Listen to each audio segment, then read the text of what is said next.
The night streets of Miami glittered with neon, but Ace Ventura wasn't interested in the lights, the music, or the tourists stumbling between bars. His ears were tuned for something else. A faint call, a whisper from the animal world that most people ignored. And tonight, it was a sound he could never mistake.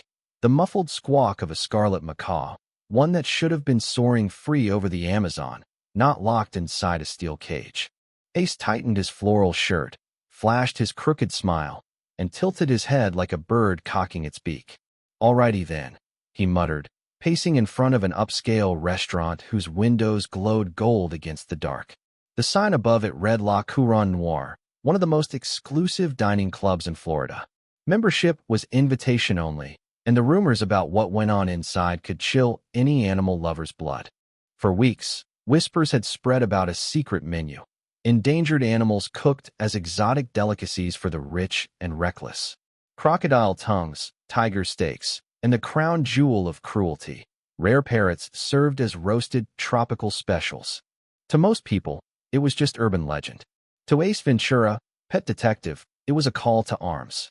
Slipping past a pair of tuxedoed bouncers with his trademark exaggerated swagger, Ace ducked into the alley behind the restaurant. A delivery truck idled nearby, its rear doors slightly ajar. From inside came that unmistakable sound again, frantic flapping, desperate claws against a cage. Ace peeked through the crack. Dozens of parrots, feathers shimmering under the dim streetlight, sat crammed inside wire cages stacked like crates of beer. Hyacinth macaws, cockatoos, blue-headed parrots, birds worth thousands on the black market and priceless in the wild. Ace clenched his jaw. "You poor feathered beauties. Don't worry, Uncle Ace is on the case." Before he could pry open the lock, the driver's voice barked nearby. Ace jumped back, pressed against the wall, listening. The man's tone was casual but sharp. "Boss wants the parrots prepped before midnight. VIPs are already inside waiting. They're paying top dollar to taste something no one else dares to serve." Ace's blood boiled.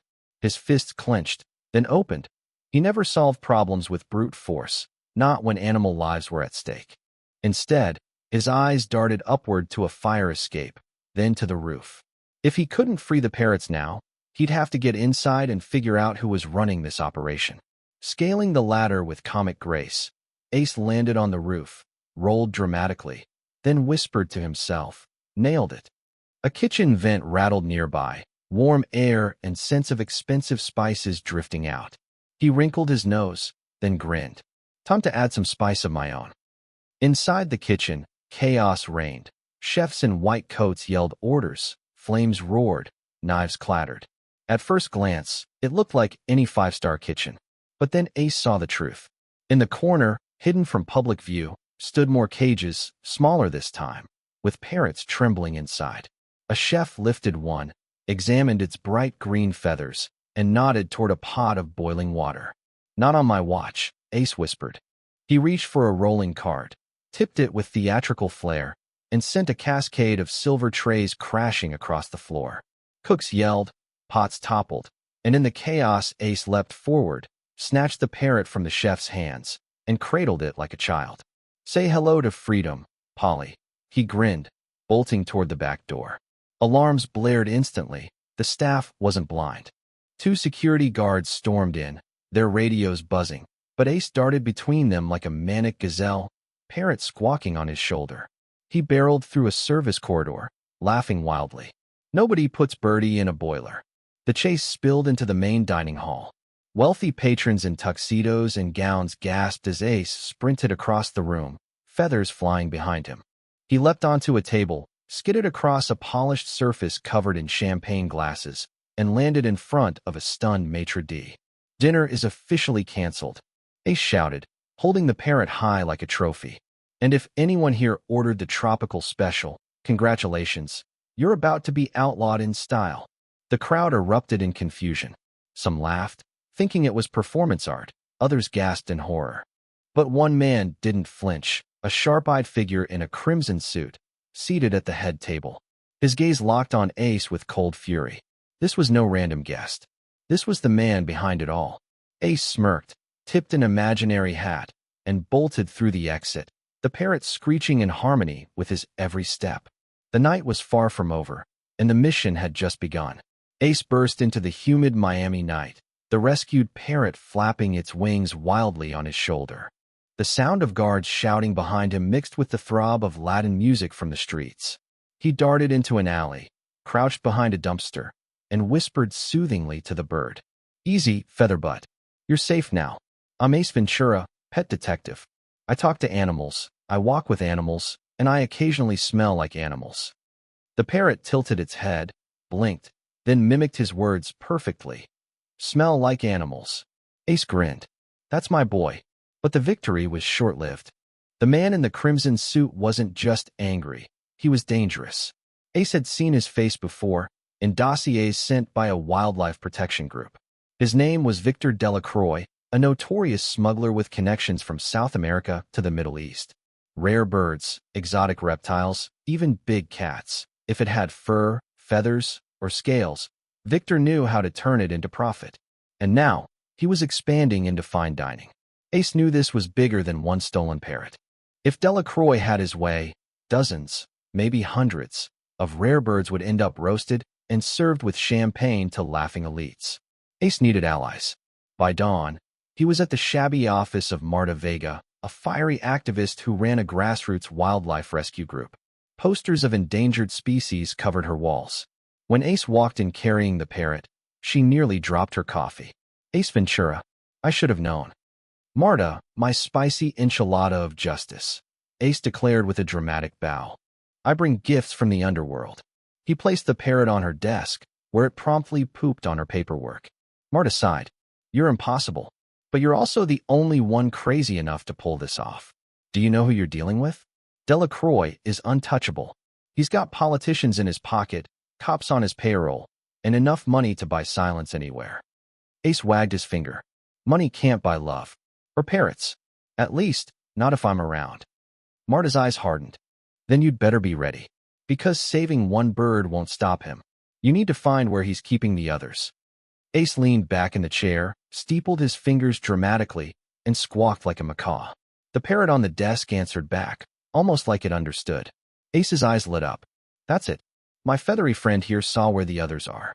He can lead us." Marta stared at him. "You're saying you can communicate with it?"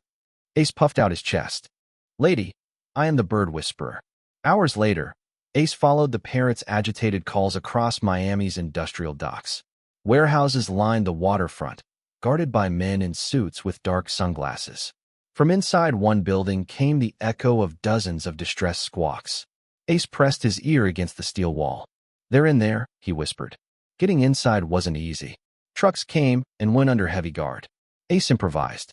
With a stolen catering uniform 2 sizes too small and a fake mustache drawn on with a marker, he wheeled a cart stacked with bread loaves toward the entrance. The guard stopped him instantly. "Name," one demanded. Ace puffed out his chest. "Carlos. Bread official carbohydrate supplier. If you don't get your daily loaf, you'll get cranky, and nobody wants cranky smugglers." The guard scowled. Another checked the cart. "Just bread." They let him in reluctantly. Inside, Ace's playful smirk vanished. The sight nearly broke him. Rows of cages filled the dim warehouse. Parrots of every color pressed wing to wing, their cries deafening. The smell of fear and feathers hung heavy in the air. Ace clenched his fists. "Oh, sweet mother of cockatoos. This is a bird hell."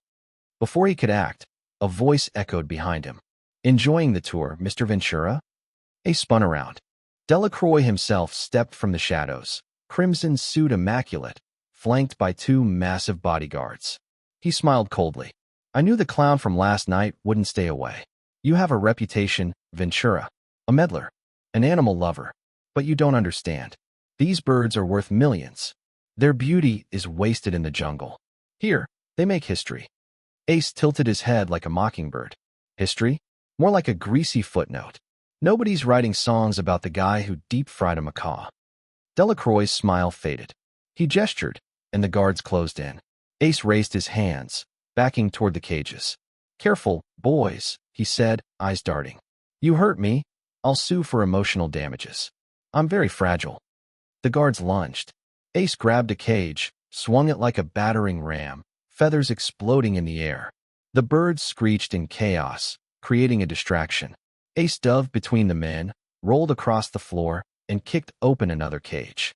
Parrots erupted into the warehouse like living fireworks, filling the air with color and noise. Ace bolted for the exit, but Delacroix's voice rang out. "Run all you want, Ventura. You can't stop me. By tomorrow, the last shipment sails. The world belongs to those who dare to take it." Ace skidded to a halt outside, panting, feathers in his hair. He clutched a notebook he'd swiped from a desk during the chaos. Flipping it open, he grinned.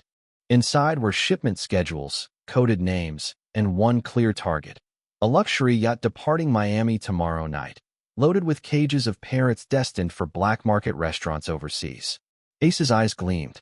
Alrighty then, time to crash a party at sea. The sun dipped low over the Miami horizon, painting the water in molten gold. Docked at the private marina was a gleaming yacht the size of a small hotel, its decks glowing with champagne lights. Music throbbed faintly from inside, laughter drifting over the waves. This was no ordinary cruise. This was Victor Delacroix's floating fortress, and tonight, it carried more than caviar and champagne. Deep in its belly, locked away in steel cages, were dozens of rare parrots, the crown jewels of his empire.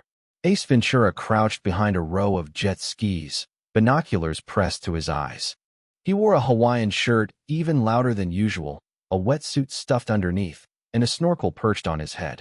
His grin stretched ear to ear. A night cruise with feathered friends and a criminal kingpin? Don't mind if I splash. He slid into the water with exaggerated grace, paddling like an overly enthusiastic otter. Divers guarded the hull, armed with spear guns, but Ace blended with shadows, whispering to the fish that darted past. "Stick with me, finny fellows. Tonight, we give 'em the OL fish slap." Reaching a maintenance hatch, Ace produced a paperclip, wiggled it like a maestro, and popped the lock. Slipping inside, he found himself in the engine room, where the thrum of machinery rattled the walls. He wrung water from his hair like a dog shaking off after a bath, then crept forward. The deeper he went, the worse it became. The smell of fear hit him first, then the sound. Hundreds of parrots crying out from the cargo hold. Ace's face hardened. He tiptoed down the corridor, then froze. Voices. Delacroix himself stood among the cages, glass of wine in hand. Around him, chefs in crisp uniforms inspected the birds like they were picking ingredients from a market. Delacroix stroked a scarlet macaw's feathers, smiling cruelly. "Tomorrow, gentlemen, the world will talk about my cuisine," he declared. "No one has dared to serve what I will serve. The rarest, the boldest, the forbidden. And every plate will remind my guests that I, Victor Delacroix, am untouchable." Ace's jaw tightened. His hand brushed against a lever on the wall, labeled ventilation override. An idea sparked instantly. He burst into the room, arms wide, shouting in his trademark drawl, "Alrighty then. Welcome to Ace Ventura's all-you-can-save buffet." The room froze. Delacroix's glass shattered on the floor. Guards drew weapons, chefs gasped. Ace yanked the lever. The ventilation fans roared alive, blasting open cage doors like a miracle. In seconds, parrots exploded into the air, a storm of wings and screeches. Guards swung wildly, blinded by feathers. Chefs ducked under tables. Ace leapt onto a rolling cart, rode it across the room like a surfer, and grabbed 2 cages, dragging them open mid-slide. Birds poured out, filling the air like a living rainbow. "Fly, my pretties, fly," he shouted. A macaw landed on his shoulder, squawking like a war cry. Delacroix bellowed, "Stop him. Don't let a single bird escape." Chaos erupted. Ace ducked under swinging batons, somersaulted over a guard's head, and skidded across the floor on his knees, popping locks with a stolen kitchen knife.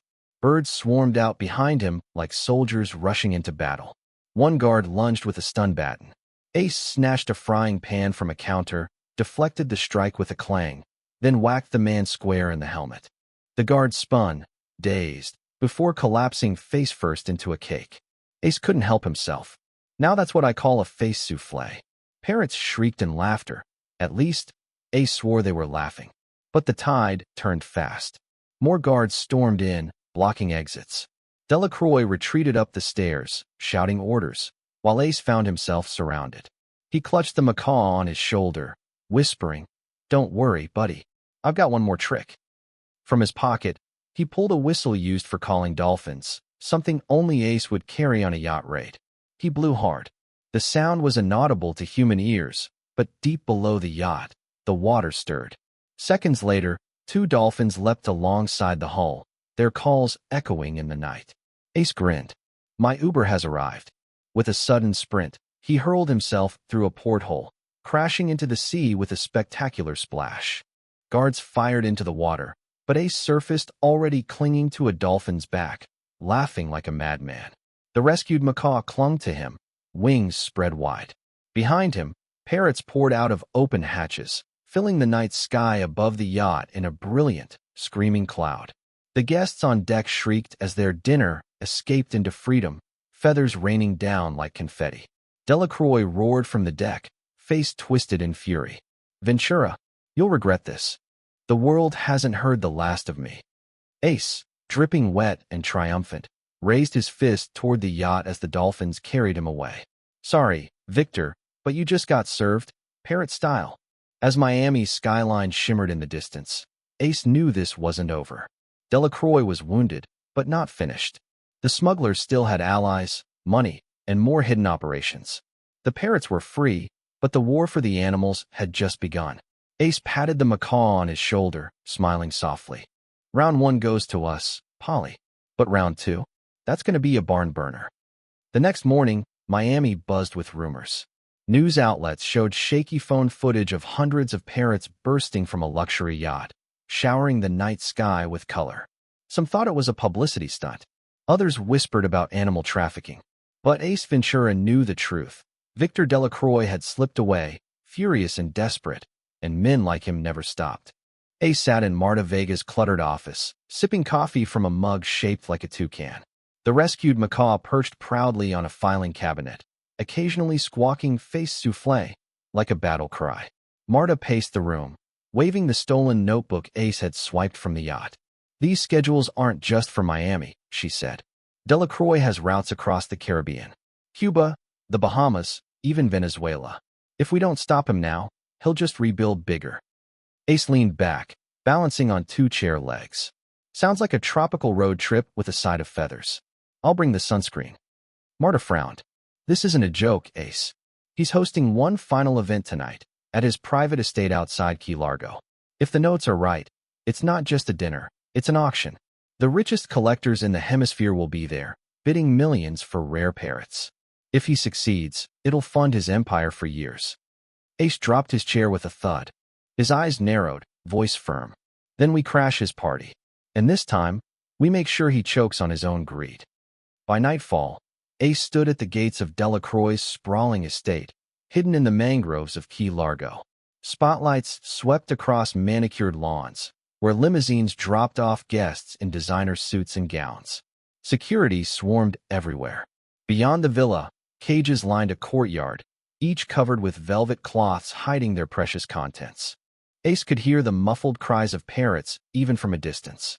Alrighty then, he whispered, donning a tuxedo so ill-fitting it looked like it had been stolen from a circus. He slicked his hair back, strutted toward the gate, and flashed a fake invitation. The guard squinted. This says, Senor Guacamole? Ace struck a dramatic pose. That's Dr. Guacamole, thank you. PhD in avian party crashing. Before the guard could respond, a distraction arrived in the form of a flock of freed parrots, swooping down from the mangroves. Ace had called them earlier with his whistle, and now they swarmed the gate, screeching, pecking, and sending the guard scrambling. In the chaos, Ace slipped through, grinning. Nothing like friends with feathers. Inside, the scene was grotesque. Wealthy elites sipped wine while Delacroix, dressed in yet another crimson suit, stood at the center like a ringmaster. Velvet cloths were pulled away one by one, revealing exotic parrots in gilded cages. Guests clapped, raising bidding paddles as if they were at an art auction. This magnificent hyacinth macaw, one of only a few thousand left in the wild, Delacroix announced. Opening bid, $100,000. Applause, laughter, raised paddles. Ace's stomach turned. He ducked behind a curtain, scanned the room, and spotted the control panel for the stage lights and sound system. A wicked grin spread across his face. Time to flip the script. With a dramatic slam, he hit every switch. The lights strobed, the speakers screeched, and a familiar voice boomed across the courtyard. Ace's own, pre-recorded on a cassette he carried for emergencies. Attention, evildoers. This auction is now officially canceled by order of Ace Ventura, pet detective. The crowd erupted in chaos. Guests panicked, guards scrambled, and parrots shrieked wildly in their cages. Delacroix roared, pointing at the stage. Find him. Kill him if you have to. Ace swung down from the lighting rig like a deranged Tarzan, landing in the center of the courtyard with arms spread wide. Looking for me? He dashed to the cages, snapping locks open with a crowbar. Parrots burst free, swirling into the night sky like fireworks. Guests screamed as the birds dive-bombed their champagne glasses and tore jewelry from their necks. Delacroix lunged at Ace with surprising speed, grabbing him by the collar. His face twisted in rage. You ruin everything. Do you think you can stop me? I'll rebuild 100 times over. Ace grinned inches from his face. Yeah, but you forgot one thing. Delacroix snarled. What? Ace headbutted him with cartoonish force. The animals always win. The fight spilled across the courtyard. Ace ducking punches, Delacroix swinging like a mad bull. Guests scattered as parrots swooped and screeched, turning the elegant estate into a storm of feathers. Finally, Ace tripped Delacroix with a garden hose, sending him crashing into a fountain. Police sirens wailed in the distance. Marta had called in the tip, and now flashing lights lit the mangroves. Officers stormed the estate, cuffing guards and rounding up fleeing guests. Soaked and furious, Delacroix was dragged from the fountain in handcuffs. He spat water, screaming, "This isn't over, Ventura. You can't cage me forever." Ace saluted mockingly. Enjoy prison. Try the parrot chow, it's delicious. Hours later, as dawn painted the sky pink, Ace stood on the beach surrounded by freed parrots. Marta approached, exhausted but smiling. You did it. You actually did it. Ace spread his arms, birds landing on his shoulders, arms, even his head. Marta, when it comes to saving animals, failure is for the birds. And not these birds. The macaw from the beginning squawked proudly. Face souffle. Ace laughed, tossing his head back. That's my boy. As the parrots soared into the rising sun, their wings painting the sky with color, Ace Ventura struck a dramatic pose against the waves, grinning at the horizon. Alrighty then. Another case cracked, another flock set free. And remember, folks, never order off the secret menu. The parrots screeched in harmony, as if cheering. And with that, the legend of Ace Ventura grew a little wilder, a little louder, and a whole lot more feathered.